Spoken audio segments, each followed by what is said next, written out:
Yes सरकार, नमस्कार। माहौल जबरदस्त, शानदार। आई होप आपकी पढ़ाई मस्त चल रही है। एंड सर, आपके एंड पे रिवीजन चल रहा है मस्त वाला। एंड पढ़ाई आपके एंड पर शानदार तरीके से हर चैप्टर वाइज कवर हो रही है। ओके सरकार, मैं बार बार कहता हूं आपको कि सर, आपके लिए ये वक्त बेस्ट टाइम है।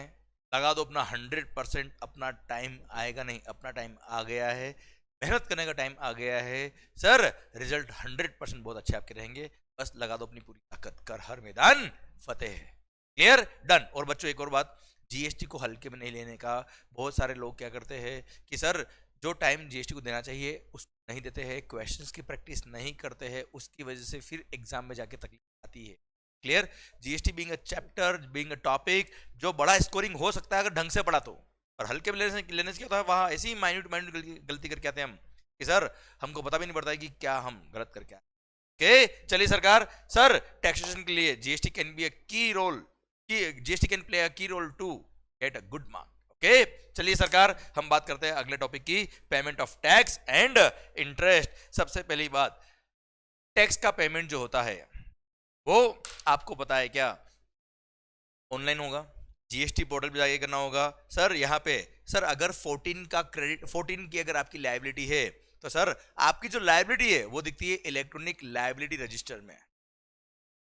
क्लियर, अब आपकी लायबिलिटी जो आई है, एक्चुअली क्या होता है, जब आप जीएसटीआर 3 भी अपना रिटर्न फाइल करते हैं तो उसमें जितनी आपने सेल दिखाई है उस पर जो रेट ऑफ टैक्स होता है उसके अकॉर्डिंग आपकी लायबिलिटी क्रिएट हो जाती है।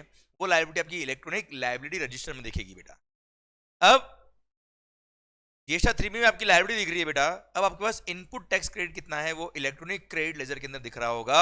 आप इलेक्ट्रॉनिक क्रेडिट लेजर के अंदर सर मैनुअली पंच करते हो कि सीजीएसटी का मैंने इतना क्रेडिट लिया है, एसजीएसटी का क्रेडिट मैंने इतना लिया है, आईजीएसटी का क्रेडिट इतना लिया है। क्लियर, जीएसटी से का क्रेडिट इतना लिया है। जो भी क्रेडिट आपने लिया है वो पंच करेंगे। अब उससे पता पड़ेगा कि लायबिलिटी रजिस्टर में कितना अमाउंट है। जैसे 14 लाख की लायबिलिटी है, 10 लाख का इलेक्ट्रॉनिक क्रेडिट लेजर में क्रेडिट पड़ा है। अब बैलेंस 4 लाख जो आपको पे करना है वो पहले आप इलेक्ट्रॉनिक कैश लेजर में रिचार्ज कराएंगे। मैंने सही वर्ड यूज किया है, रिचार्ज, जानबूझ के। जैसे आपका ई वॉलेट होता है वैसे ही इलेक्ट्रॉनिक कैश लेजर होता है। तो फर्स्ट ऑफ ऑल आपको इलेक्ट्रॉनिक कैश लेजर में अमाउंट डिपॉजिट करना पड़ेगा। आप चाहे तो ज्यादा भी डिपॉजिट करें, हमें कोई दिक्कत नहीं है। 4 लाख की लायबिलिटी, सपोज आपने 5 लाख डिपॉजिट किया। क्लियर, वैसे लोग एक्स्ट्रा डिपॉजिट नहीं करते पर आपकी चॉइस है। आपने 5 लाख डिपॉजिट किया, अब लायबिलिटी 14 लाख की। अब 14 लाख की लायबिलिटी को पे करना है, कैसे पे करेंगे, 10 लाख पे करेंगे through credit ledger, electronic credit laser ITC. और बैलेंस 4 लाख आप पे करेंगे थ्रू कैश लेजर। क्लियर, अब उसमें लिखेंगे कि 10 लाख में यूज कर रहा हूं इलेक्ट्रॉनिक क्रेडिट लेजर को और 4 लाख थ्रू कैश लेजर। उसके बाद आप उसको सबमिट करेंगे, तब जाके आपकी लायबिलिटी पेमेंट होगी।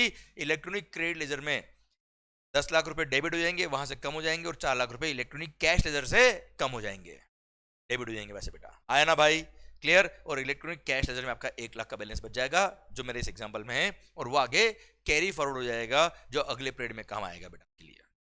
ओके, और जो एक्सेस बैलेंस बचा है इलेक्ट्रॉनिक कैश लेजर में आपका ई वॉलेट है, आप चाहे तो उसका रिफंड भी ले सकते हो, कोई दिक्कत नहीं। Okay clear, done. तो ये हो गया क्या सर, मैंने एक छोटा सा आइडिया दिया कि किस तरह से लायबिलिटी पे होती है। नाउ एक एक पॉइंट को पढ़ते हैं ढंग से हम। Sir electronic cash laser, electronic cash laser, सबसे पहली बात सर, जो आप अमाउंट जमा कराते हो, mode of deposit in the cash ledger क्या होगा। क्लियर, गवर्नमेंट बोलती ला बाबा ला पैसा दे। तो मालिक पैसा कैसे देने का, सबसे पहली बात सर, आप ऑनलाइन पेमेंट कर सकते हो विदाउट एनी लिमिट। आईएमपीएस कर सकते हो बैंक के थ्रू बेटा, इमीडिएट ट्रांसफर होता है बेटा। यूपीआई के थ्रू भी पेमेंट कर सकते हो सर आप।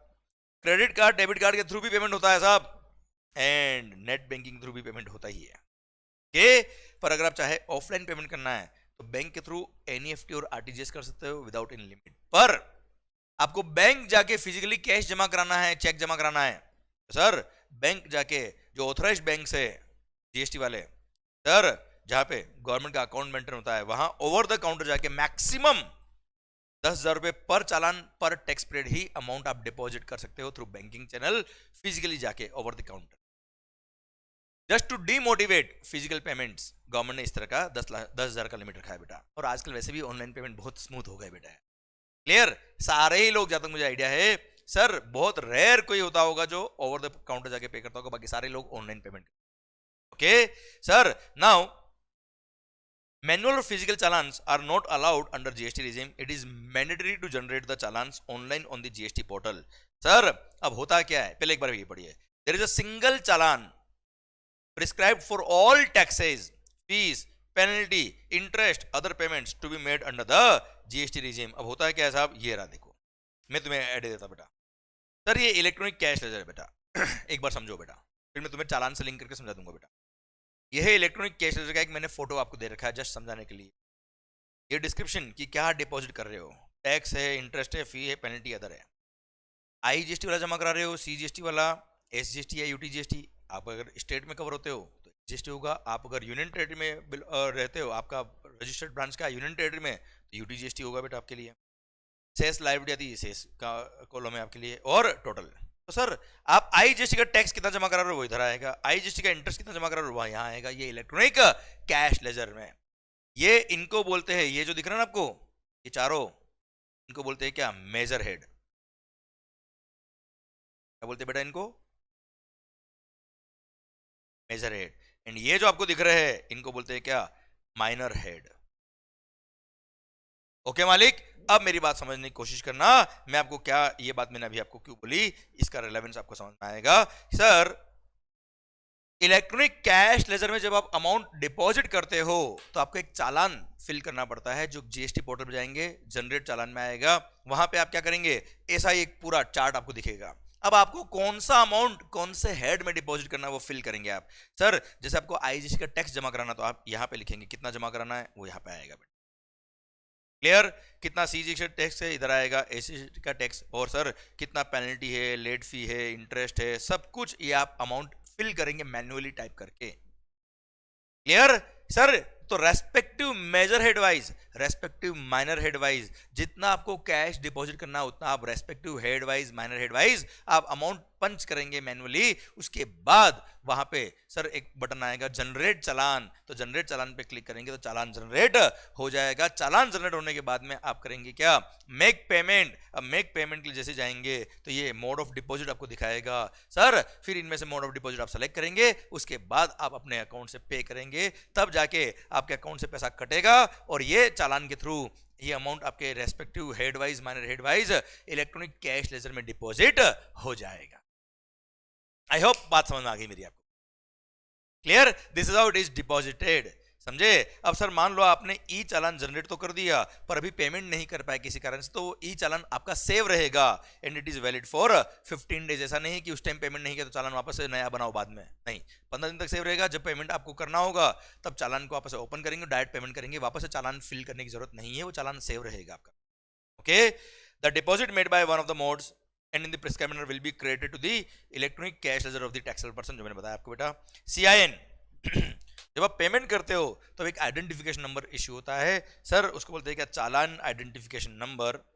It is generated by the banks indicating that payment has been realised and credited to the appropriate government account against the generated चालान. कि सर CIN नंबर से एक तरह से वो ट्रांजेक्शन आईडी होता है ना बेटा ऑनलाइन पेमेंट में, वैसे ही CIN होता है, चालान आइडेंटिफिकेशन नंबर, जिससे ये पता पड़ेगा कि हाँ आपके बैंक से पैसा कट गया और गवर्नमेंट के अकाउंट में हमने पैसा डाल दिया. ये रहा उसका चालान identification number.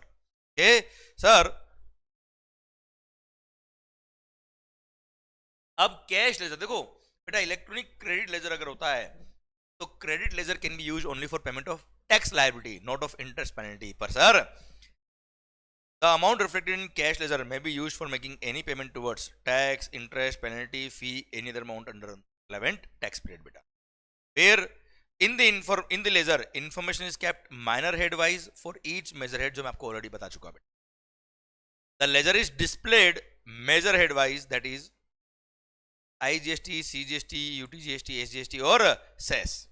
Each measure head is divided into 5 minor heads, tax, interest, penalty, fee और other, जो मैं आपको यहां बता चुका हूं ऑलरेडी. ठीक है. नाउ सर एक बड़ा इंपॉर्टेंट बात, सर अगर मान लो कोई फंड्स, जैसे इस एग्जांपल में आप यहां देखिए, यहां देखो आप, जैसे आपने IGST के इंटरेस्ट वाले माइनर हेड में, IGST का मेजर हेड, उसका इंटरेस्ट वाला माइनर हेड में 99,677 अमाउंट डिपॉजिट कर रखा है.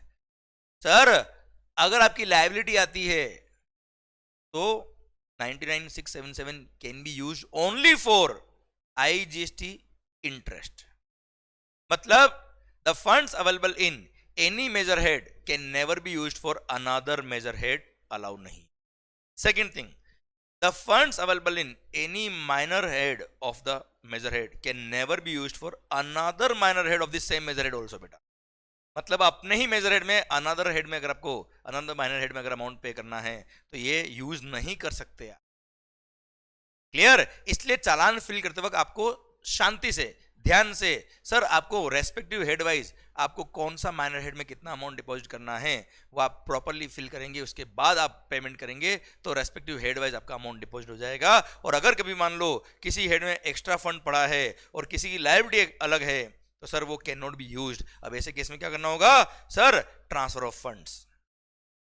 तो सर यहां पे अगर फंड्स अवेलेबल है, मान लो इलेक्ट्रॉनिक कैश लेजर की बात करूं मैं आपसे बेटा, आईजीएसटी में फंड्स अवेलेबल है टैक्स में, तो it can not be used for CGST और SGST. ITC of IGST can be used for CGST और एसजीएसटी, पर कैश लेजर में अगर बैलेंस है तो सर वो respective major head wise minor head wise ही काम आएगा। ठीक है सर, ये यहां पे लिखा है, this is very very good point. समझे? ये पॉइंट बहुत अच्छा पॉइंट है बेटा जो मैंने अभी आपको समझाया। ठीक है, पर अगर मान लो आपसे गलती से किसी मेजर हेड में सर एक्सेस अमाउंट जमा हो गया तो क्या करने का? Transfer of funds is allowed बेटा।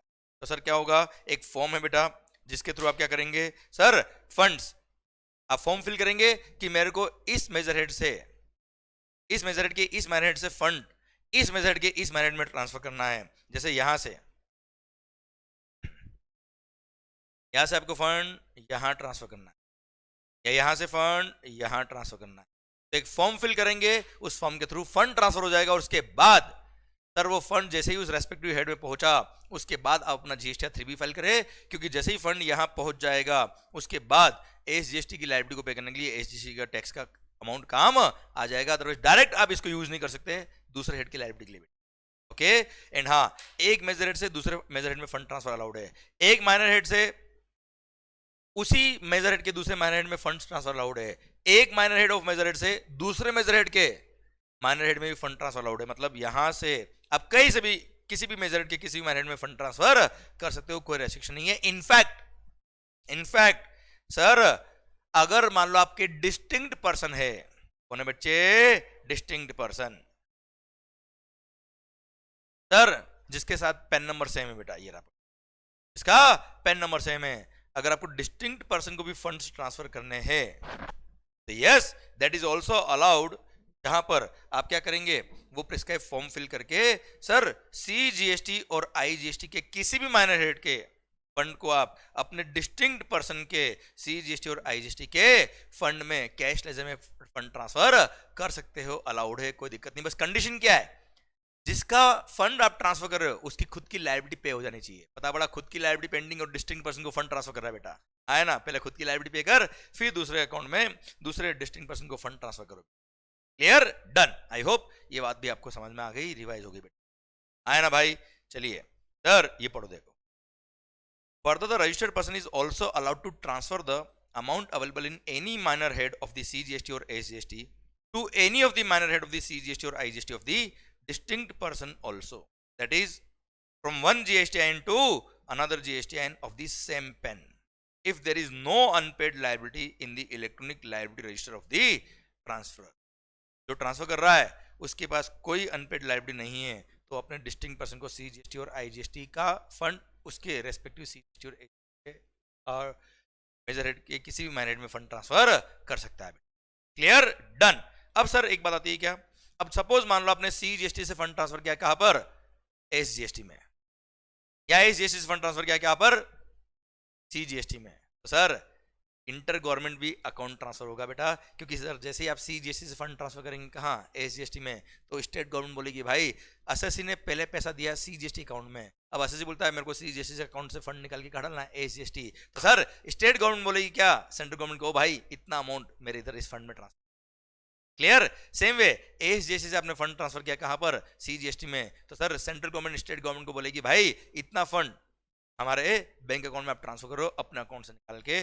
सर ये आपको यहाँ पे सेक्शन दे रखा है। I hope you got the point, कोई खास बात नहीं। ओके चलिए सरकार अब आ रहा है टॉपिक इसका इलेक्ट्रॉनिक क्रेडिट लेजर, जिसके बारे में सर मैक्सिमम पॉइंट मैं आपको ऑलरेडी पढ़ा चुका हूं जब मैंने इनपुट टैक्स क्रेडिट आईटीसी पढ़ाया था। याद आया कि आईजीएसटी का आईटीसी सबसे पहले यूज करना है, manner of utilisation of ITC. याद आया बेटा, वो एक्चुअली टॉपिक इस चैप्टर का था, और आईटीसी पढ़ाते वक्त मैंने लिंक करने के लिए मैंने वही पढ़ा दिया आपको। Okay, sir, electronic credit ledger, the self-assessed ITC by the registered person shall be credited to the electronic credit ledger. Input tax credit as self-assessed in monthly returns will be reflected in ITC ledgers. The credit in this ledger can be used for making a payment of only tax. Interest penalty को पे करने के लिए क्या कभी credit काम आएगा क्या? नहीं। 10 का क्रेडिट क्यों मिला? क्योंकि 140 पे टैक्स लग रहा है, which includes 100 on which we have already paid the tax. तो टैक्स जो पे किया उसका क्रेडिट टैक्स की लायबिलिटी के लिए काम आएगा बेटा, and not any other amount such as interest, penalty, late fee etcetera. Clear? इसके लिए काम नहीं आएगा, और हम ऑलरेडी पढ़ चुके हैं क्या मालिक, manner of utilisation of ITC is already discussed in chapter 5 ITC. Okay बच्चों, ठीक। सर अब एक सर्कुलर था वो बताया था मैं आपको, clarification in respect of utilisation of amounts available in electronic credit ledger and the electronic cash ledger for payment of tax and other life. सबसे पहली बात तो मैं आपको ऑलरेडी बता चुका हूं, और आपको आता भी, नेचुरल बात है कि sir credit ledger can be used only for payment of tax liability, but yes cash ledger can be used for payment of tax liability, interest, penalty, late fee, other some etcetera, सब कुछ। Okay sir, it is clarified that any payment towards output tax, whether self-assessed in the return or payable as a consequence of any proceeding which is instituted under the provisions of the GST law, मतलब अगर खुद ने assess किया मेरा इतना liability बनता है, या फिर डिपार्टमेंट के ऑफिसर ने बताया भाई आपका इतना टैक्स बाकी है, कोई प्रोसीडिंग में पता पड़ा, कोई नोटिस वगैरह इशू हुआ, तब पता पड़ा कि यार इतना लायबिलिटी बाकी है, that tax liability can be paid through credit ledger. भली लायबिलिटी आपने खुद ने डिटरमाइन करी थी या ऑफिसर ने डिटरमाइन करी, टैक्स का liability can be paid through credit ledger, कोई दिक्कत नहीं बेटा। क्लियर? पर अब मान लो आपका ऐसा कोई इनवर्ट सप्लाई था जिसमें रिवर्स चार्ज मैकेनिज्म में रेसिपिएंट खुद लायबल है टैक्स पे करने के लिए, तो क्या वो आपका आउटवर्ड सप्लाई है भाई साहब? तो आपका इनवर्ट सप्लाई है, और इनवर्ट सप्लाई पे हमेशा टैक्स जो पे करना होता है that has to be paid in cash only. Clear sir? As output tax does not include tax payable under reverse charge mechanism, इसलिए आरसीएम की liability has to be paid through cash ledger. Credit can not be used for making payment of any tax which is payable under reverse charge mechanism, जो आपको already naturally पता है बेटा, सारे question हमने already किए। Okay, फिर electronic credit ledger can not be used for making payment of any interest, penalty, fee और any other amount payable under the said act. The amount available in cash ledger can be used for payment of liability towards tax, interest, penalty, fee or any other amount payable under the provisions of the GST law। इसके लिए आप ये सारा cash ledger use कर सकते हो, कोई तकलीफ वाली बात नहीं, हम ऑलरेडी पढ़ चुके। ठीक है, डन। अब transfer of input tax credit, inter government account fund transfer, जो मैंने चैप्टर नंबर 1 जब पढ़ा था उससे पहले फर्स्ट डे याद करो सर, फर्स्ट डे याद करो। मैंने आपको बताया था कि सर गुड्स बना था महाराष्ट्र में, महाराष्ट्र से बन के कहाँ गया था? गुजरात, गुजरात से बन के कहाँ गया? राजस्थान। अल्टीमेटली गुड्स का डेस्टिनी क्या था? Rajasthan. Sir ultimately goods consume का हुआ राजस्थान, तो सर रेवेन्यू किसको मिलेगा? राजस्थान को। याद आई बात आपको ये? क्लियर? तो सर याद आया फंड ट्रांसफर, पहले आईजीएसटी से फंड गया, पहले सी और एस से फंड गया आईजीएसटी में, आया ना भाई? तो सेंट्रल गवर्नमेंट स्टेट गवर्नमेंट भी आपस में फंड ट्रांसफर करती है। जितना क्रेडिट सीजीएसटी का काम आया आईजीएसटी के लिए, उतना fund central government CGST account से आईजीएसटी फंड में ट्रांसफर करेगी। जितना क्रेडिट आईजीएसटी का काम आया किसके लिए? एसजीएसटी के लिए, उतना fund central government IGST account से निकाल के रेस्पेक्टिव स्टेट गवर्नमेंट का अकाउंट डालेगी। जितना क्रेडिट एसजीएसटी का काम आया किसके लिए? आईजीएसटी के लिए, उतना फंड स्टेट गवर्नमेंट क्या करेगी? अपने टैक्स वाले अकाउंट से निकाल के वो रेस्पेक्टिव सेंट्रल गवर्नमेंट के आईजीएसटी वाले फंड में ट्रांसफर करेगी बेटा। आया ना भाई? क्लियर? ये हमने पढ़ा रखा ऑलरेडी, ये सेक्शन में ये लिख रखा क्या मालिक? चलिए sir, electronic liability register, I hope sir अब आपको चीजें कनेक्ट हो रही है बेटा, और आपको अब इंपॉर्टेंट समझ में आ रही है कि जो हमने डे 1 पे पढ़ा था या जो पहले पढ़ लिया वो अब कितना अच्छा काम आ रहा है, अब कितना टाइम बच रहा है बेटा अपना, और लिंकिंग के साथ भी पढ़ाई हो रही है बेटा। सबसे इंपॉर्टेंट बात तो ये है अपनी, है ना मालिक? इसलिए सबसे इंपॉर्टेंट क्या है? लिंकिंग से पढ़ाई करना। ओके, आओ बच्चों, electronic liability register. Electronic liability register will reflect all the liabilities of a taxable person for a particular tax period. सारी लाइबिलिटी दिखेगी सर उसके अंदर, वैल्यू टैक्स की हो, इंटरेस्ट की हो, पेनल्टी की हो, लेट फी हो, सारी लाइबिलिटी बेटा। Now very important point, what is the order of discharge of tax and other dues. सबसे पहले आप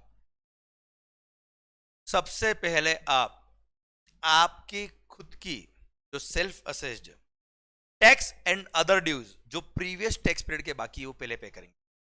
tax as well as other dues. Other dues मतलब होता है क्या? अदर ड्यूज का मतलब होता है इंटरेस्ट, पेनल्टी, फी और any other amount payable under the act और द रूल्स मेड अंडर। मतलब करंट टैक्स पीरियड का tax plus current tax period का प्रीवियस टैक्स पीरियड का अगर कोई टैक्स बाकी है वो इंटरेस्ट, पेनल्टी, लेट फी सब कुछ प्रीवियस पीरियड का पहले पे करेंगे। उसके बाद करंट पीरियड का tax, interest and other dues वगैरह सब कुछ जो भी है वो आप पे करेंगे। उसके बाद अगर सेक्शन नंबर 73 और 74 का कोई लायबिलिटी आता है तो उसको आप पे करेंगे। Clear? This is the order of payment of liability.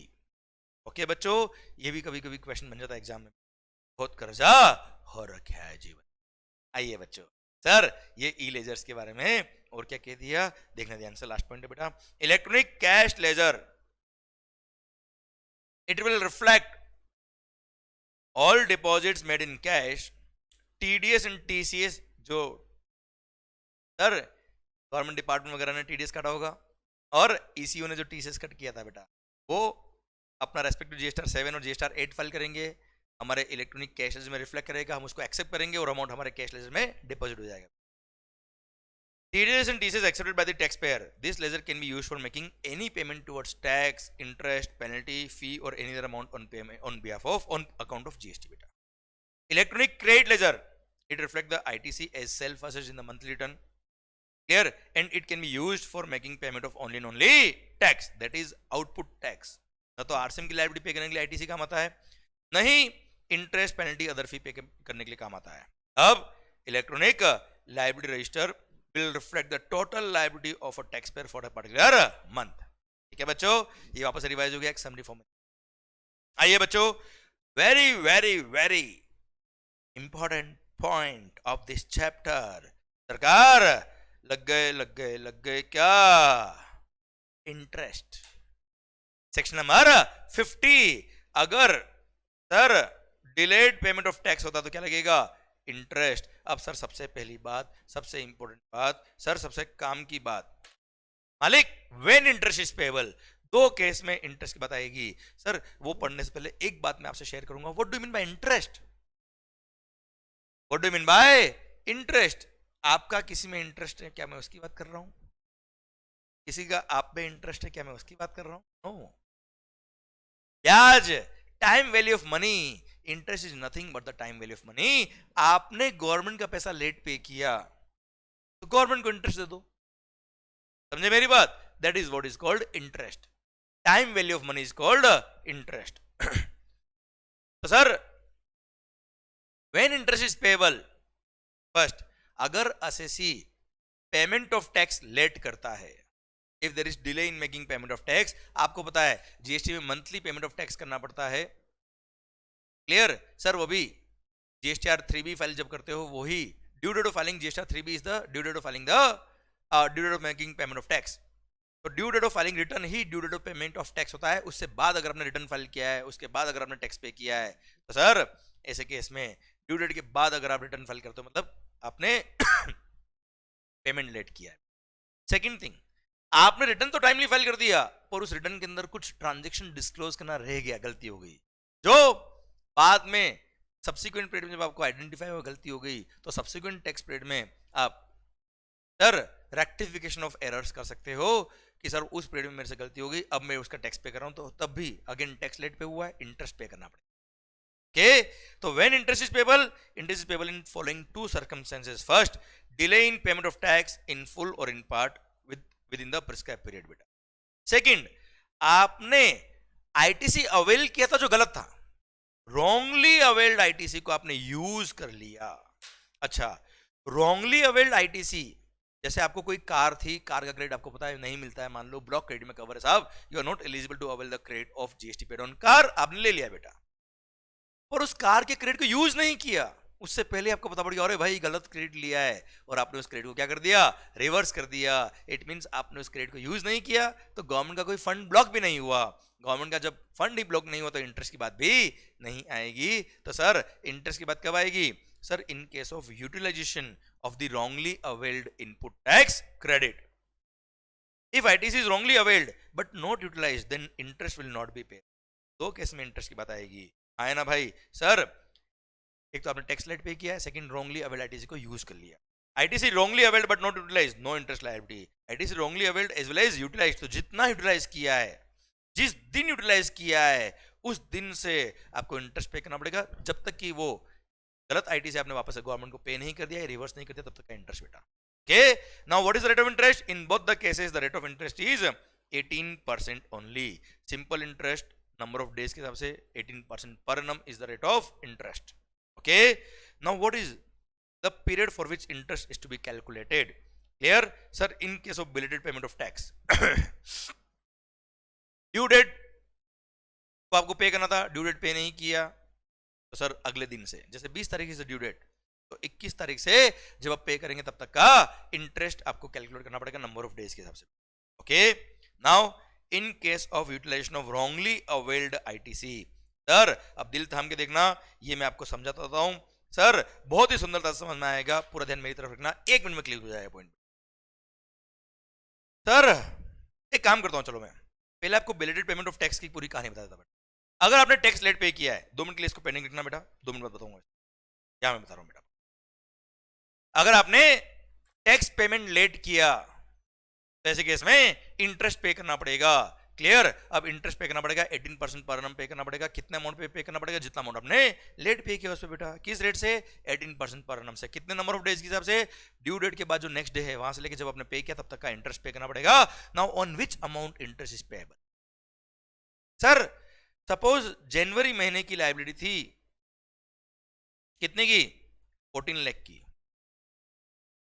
जनवरी महीने का रिटर्न फाइल करने का ड्यू डेट था क्या बेटा? 28 फरवरी 2005 है जो भी है। 20 फरवरी इज द ड्यू डेट।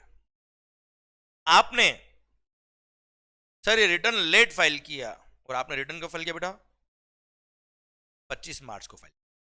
जनवरी महीने का रिटर्न आपने कब फाइल किया बेटा? 25 मार्च को फाइल किया।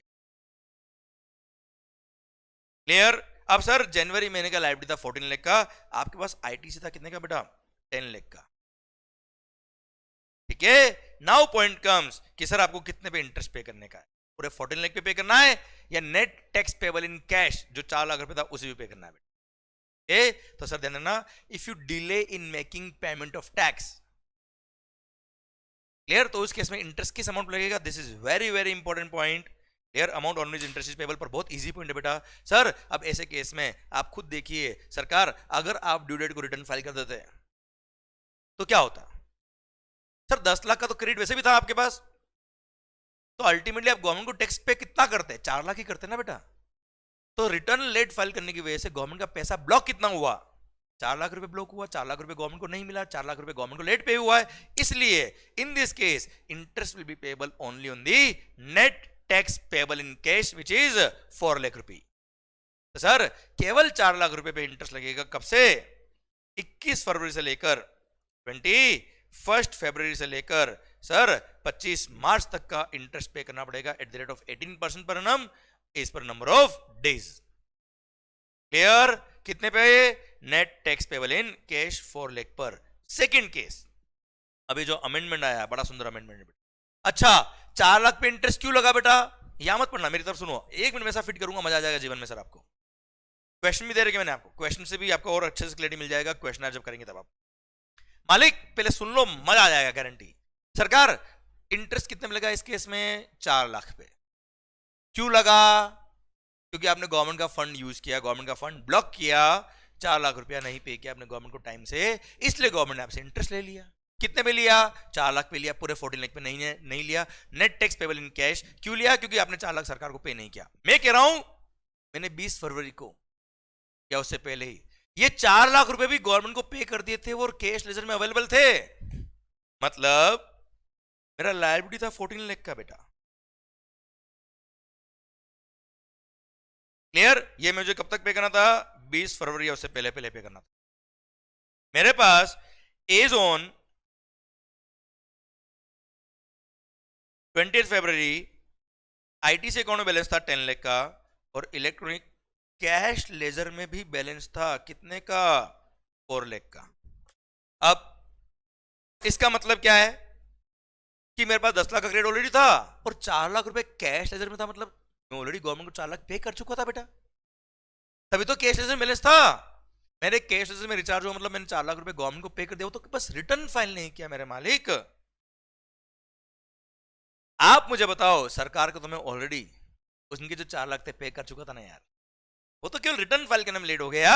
इसीलिए इस बार सर सरकार ने बेनिफिट दिया हर एसएससी को और बोल दिया क्या, अगर on the due date of filing return आपके पास इलेक्ट्रॉनिक कैश लेजर में कुछ बैलेंस था, तो जितना बैलेंस था उतने अमाउंट पे हम आपसे इंटरेस्ट चार्ज नहीं करेंगे। अगर पूरा 4 लाख था तो कोई इंटरेस्ट चार्ज नहीं होगा। इस एग्जाम्पल मान लो आपके पास बैलेंस था केवल कितना, 3 लाख रुपए बैलेंस होता है इलेक्ट्रॉनिक कैश लेजर में, और वो जब आपने बाद में रिटर्न फाइल किया उस टाइम यूज कर लिया, तो 3 लाख रुपए पे कोई इंटरेस्ट नहीं लगेगा। 1 लाख रुपए जो आपका शॉर्ट था, 1 लाख रुपए आपने बाद में और डिपॉजिट किया होगा कैश लेजर में और फिर रिटर्न फाइल किया होगा, तो केवल 1 लाख पे ही इंटरेस्ट लगेगा 21 फरवरी से लेकर 25 मार्च तक at the rate of 18% per annum. I think पूरी बात सिस्टम में फिट हो गई बेटा। भारत माता की जय। अगर कोई ऐसे रिटर्न फाइल करने में लेट होता है, पूरी कहानी खत्म होती है। अब ठीक है मालिक? सर वापस बोल देता मैं, अगर कोई ऐसे रिटर्न फाइल करने में लेट हुआ, merely he delayed in filing the return, तो ऐसे केस में इलेक्ट्रॉनिक क्रेडिट लेजर में अगर बैलेंस था तो net tax payable in cash जो है, जो 4 लाख इस एग्जांपल में, उसी पे इंटरेस्ट लगेगा। पर अगर वो अमाउंट भी उसके, या वो अमाउंट या उससे उसमें से कुछ अमाउंट उसके इलेक्ट्रॉनिक कैश लेजर में ऑलरेडी था as on the due date of filing return, तो उतने अमाउंट पर इंटरेस्ट चार्ज नहीं करेंगे। अगर वो अमाउंट आपके जब तक आपने due date of filing return था तब तक आपके पास बैलेंस मेंटेन था, तो उतने बैलेंस पे कोई इंटरेस्ट चार्ज नहीं होगा। जैसे इस एग्जांपल में अगर 4 लाख का पूरा पूरा बैलेंस आपके कैश लेजर में अवेलेबल था एज ऑन 20 फरवरी, no interest will be charge. पर सर अगर एज ऑन 20 फरवरी आपके पास इलेक्ट्रॉनिक कैश लेजर में ओनली बैलेंस 3 लाख ही था, तो net tax payable in cash आपके पास कितना बचा? 1 लाख। 1 लाख पे आपको इंटरेस्ट पे करना पड़ेगा एट द रेट ऑफ 18% पर annum। और अगर कैश लेजर में बैलेंस नहीं होता, जब आपने रिटर्न फाइल किया 25 मार्च को, तभी कैश लेजर में पेमेंट करके फिर आपने रिटर्न फाइल किया, तो ऐसे केस में 21 फरवरी से लेकर 25 मार्च तक पूरे 4 लाख पे इंटरेस्ट लगेगा। क्लियर? डन। ये बात करूं कब? When you delayed in filing the return. Clear? पर अगर आपने रिटर्न तो फाइल कर दिया था पर उसमें कोई ट्रांजेक्शन डिस्क्लोज करना रह गया, जैसे जनवरी महीने का रिटर्न 20 फरवरी को फाइल तो कर दिया, पर जुलाई महीने में याद आया कि जनवरी महीने का कोई लायबिलिटी मेरा कुछ इनवॉइस थे, 2 इनवॉइस वो मेरे डिस्क्लोज करना रह गए थे, मिस हो गए मेरे से साहब। जब जुलाई महीने का आपने रिटर्न फाइल किया, कब? 20 अगस्त है, उससे पहले पहले मान लो आपने 18 अगस्त को फाइल किया जुलाई महीने का रिटर्न, तब आपने सर वो 2 जो आपका बिल था सर उसका लायबिलिटी पे किया, जो था उसका लायबिलिटी था 14 लाख का बेटा। अब भले ही 10 लाख का क्रेडिट है आपके पास और बैलेंस 4 लाख ही आप पे कर रहे हो, कोई फर्क नहीं पड़ता। रिटर्न आपने फाइल कर दिया, उसके बाद सर सब्सिक्वेंट पीरियड के रिटर्न में अगर आप कोई लायबिलिटी डिस्क्लोज करके पे कर रहे हो, तो आपको एंटायर ग्रॉस टैक्स लायबिलिटी जो 14 लाख है उस पे पूरे पे आपको इंटरेस्ट पे करना पड़ेगा। बात खत्म। क्लियर? पूरे 14 लाख पे इंटरेस्ट पे करना है। रिटर्न फाइल करने में लेट हो गए थे तो net tax payable in cash उसी पे इंटरेस्ट पे करना, और उसमें भी कैश लेजर में अगर बैलेंस था तो उस पर इंटरेस्ट पे करने की जरूरत नहीं। सेकेंड, अगर आपके सर रिटर्न फाइल करने में आप लेट नहीं हुए, रिटर्न में कोई लायबिलिटी डिस्क्लोज करना रह गई थी, रिटर्न तो फाइल कर दिया, उसके बाद सब्सिक्वेंट टैक्स पीरियड में आपने सर वो लायबिलिटी डिक्लेयर करके फिर वो लायबिलिटी पे करी, तो ऐसे केस में ग्रॉस टैक्स पेबल जो होगा आपका 14 लाख का, उसी पे आपको इंटरेस्ट पे करना पड़ेगा पूरे 14 लाख। सेकेंड एक्सेप्शन, जब आपका कोई प्रोसीडिंग सेक्शन नंबर 73 या 74 का डिमांड नोटिस वगैरह आया आप पे, और उस सेक्शन नंबर 73 74 की वजह से आपने कोई टैक्स पे किया, तो अगेन ग्रॉस टैक्स लायबिलिटी जो होती है 14 लाख की इस एग्जांपल में, भले वो 10 लाख रुपए आपने क्रेडिट लेजर के थ्रू पे किया, 4 लाख कैश के थ्रू पे किया, 14 लाख पे इंटरेस्ट पे करना पड़ेगा। क्या मालिक? रेस्पेक्टिव मंथ की ड्यू डेट से लेकर, ड्यू डेट से नेक्स्ट डे से लेकर जब आप पे करेंगे तब तक का इंटरेस्ट, जैसे 20 फरवरी ड्यू डेट थी तो 21 फरवरी से लेकर जब आप पे करेंगे तब तक का interest 18% per annum, simple number of days के हिसाब से। भारत माता की जय। खत्म। ओके मालिक, बड़ा सुंदर पॉइंट था इसका। मुझे क्वेश्चन भी एक्सपेक्टेड एग्जाम्स के अंदर, मैंने क्वेश्चन भी क्वेश्चनर बुक में आपको दे रखा है, क्लियर। और मैंने जो क्वेश्चनर का लेक्चर में इस लेक्चर के बाद दूंगा आपको, उस क्वेश्चन आपको मिल जाएंगे। जरूर से उस क्वेश्चन को हल्के में ना ले और अच्छे से उसको सोल्व करें, हाथ से सोल्व करना। भले मैंने क्वेश्चन सोल्व करा दिया, फिर भी हाथ से सोल्व करना, वरना एग्जाम में गलती हो। चलिए सर, ये तो डिलेड पेमेंट ऑफ टैक्स में कितना इंटरेस्ट लगता है वो बता दिया मैंने आपको।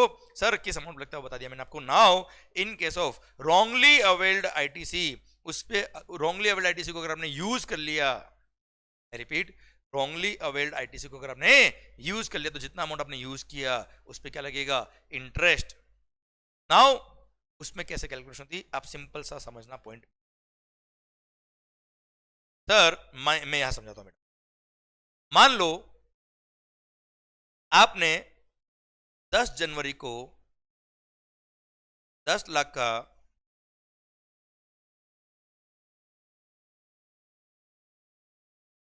रॉन्ग आईटीसी अवेल किया, 10 जनवरी को 10 लाख का रॉन्ग आईटीसी अवेल किया, क्लियर, ठीक है साहब।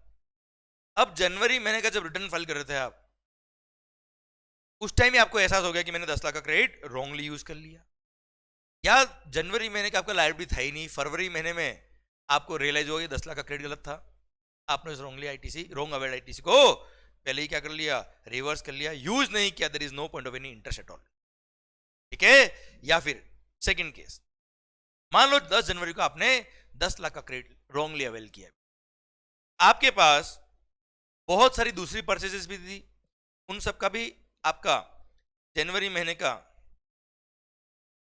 आपने बहुत सारा अदर परचेज किया बेटा,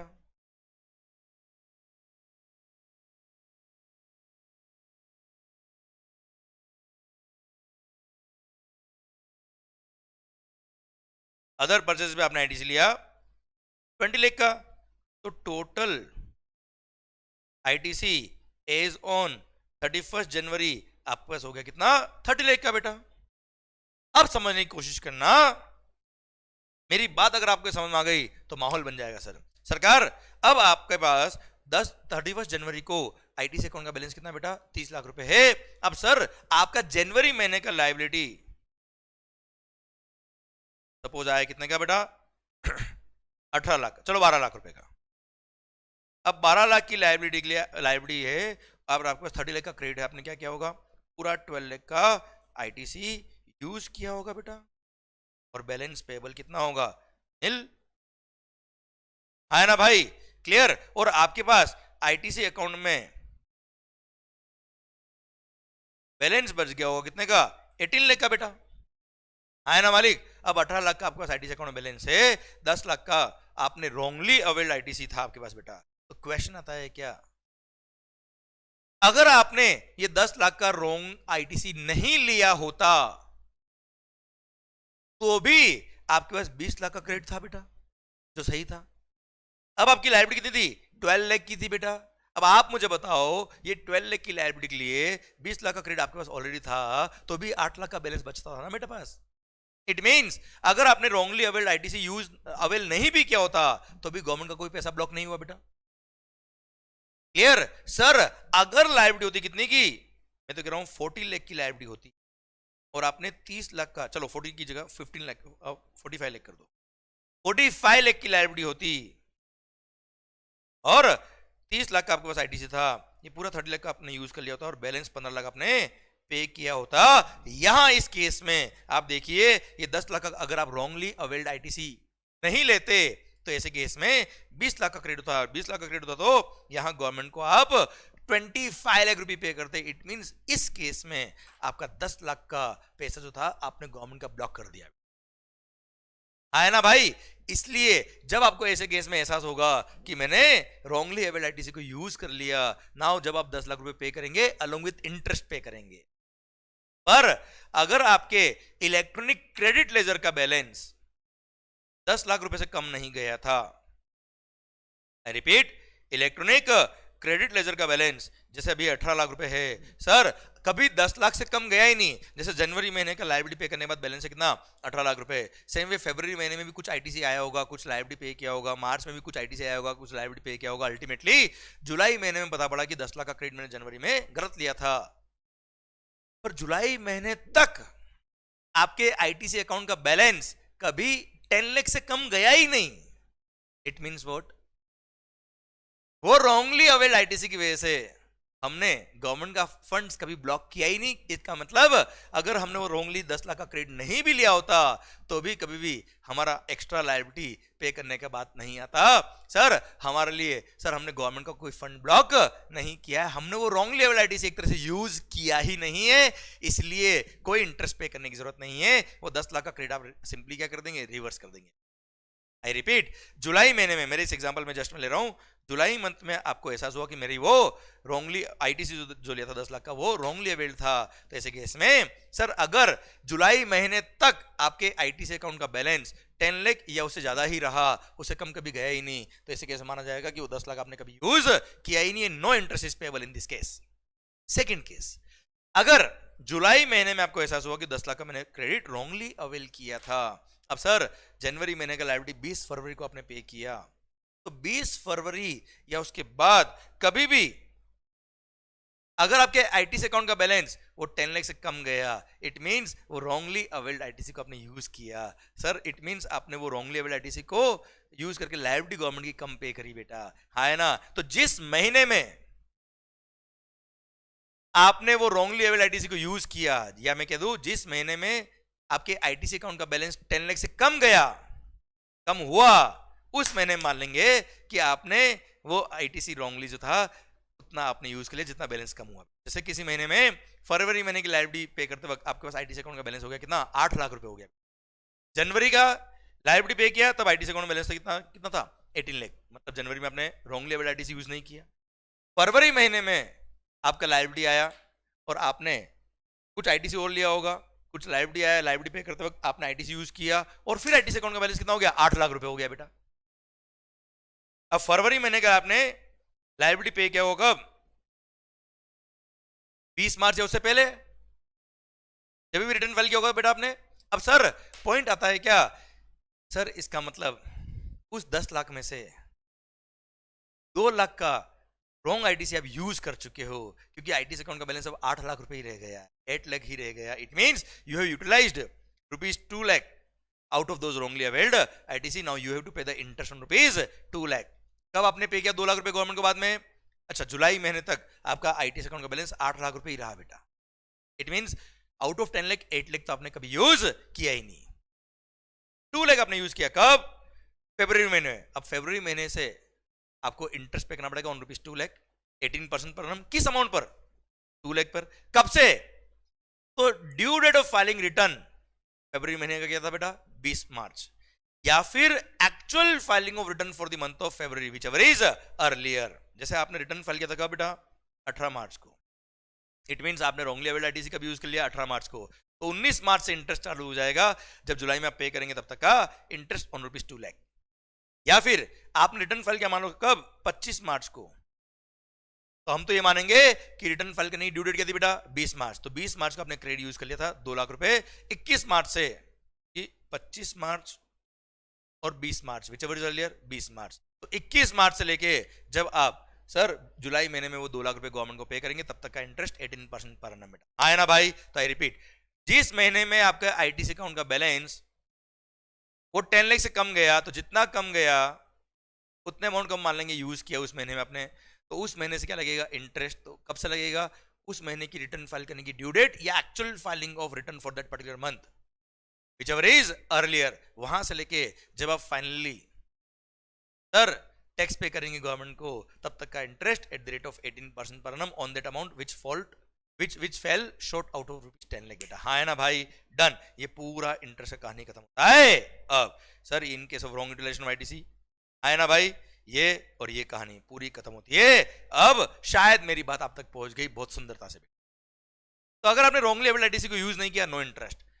रॉन्गली अवेल्ड आईटीसी को यूज कर लिया, तो जैसे जनवरी का क्रेडिट था और जनवरी में यूज कर लिया, तो 20 फरवरी जनवरी महीने की ड्यू डेट होती बेटा वो, या एक्चुअल फाइलिंग ऑफ जनवरी महीने का return which ever is earlier, उस दिन से लेके जब आप गवर्नमेंट को टैक्स पे करेंगे रॉन्गली अवेल्ड आईटीसी वाला, तब तक का इंटरेस्ट 18% पर annum ऑन दैट अमाउंट जो आपने यूज किया रॉन्गली। क्लियर, डन, भारत माता की जय। अब एक लास्ट सर्कुलर बेटा regarding this interest, clarification on charging of interest in case of wrong availment of ITC. Wrong availment of IGST credit and reversal thereof. बेटा सिंपली बोला है कि देखो आपके पास आईजीएसटी का भी बैलेंस होता है, ईजीएसटी का भी बैलेंस होता है और एसजीएसटी का भी बैलेंस होता है। बेटा ये तीनों का बैलेंस मिला के आपके पास था 18 लाख रुपए का। इसमें से आईजीएसटी वाला आईटीसी था 5 लाख का। ये 5 लाख आपने रॉन्गली अवेल किया था। क्लियर? अब 5 लाख रुपए का आपने आईजीएसटी का आईटीसी रॉन्गली अवेल किया। क्लियर? अब आपको 4 महीने बाद पता पड़ा कि वो 5 लाख का आईजीएसटी का आईटीसी रॉन्गली अवेल।